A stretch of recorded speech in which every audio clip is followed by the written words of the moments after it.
కళ్ళు తెరవగానే కనిపించే దైవంబు అమ్మా నాన్నలు.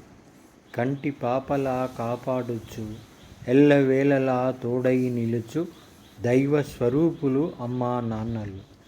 నడకరాని వేళలో చేయూతనందించి కడవరకు తోడై దారి చూపించు అలుపెరుగని అలసట చెందని శ్రమజీవులు అమ్మా నాన్నలు. చిన్నతనమున అవివేకంతో తెచ్చిన ఆపదలను మురిపాలుగా స్వీకరించి నడవడికను నేర్పు గురువార్యులు అమ్మా నాన్నలు. తమ పిల్లలు పెరిగి వన్నెకెక్కిన వేళ స్వార్థమెరుగగా పిల్లల కీర్తిని కొనియాడు నిస్వార్థ సేవకులు అమ్మా నాన్నలు. నాన్నంటే ఊపిరి, అమ్మంటే శ్వాస. ఊపిరి శ్వాస కలయికే మానవ జీవితం. పిల్లలు వృద్ధాప్యంలో క్షీణించి బ్రతుకు భారముగా భావించి చిట్ట చివరి వరకు పిల్లల ఉన్నతికై శ్రమించు అలుపెరుగని బాటసారులు అమ్మా నాన్నలు.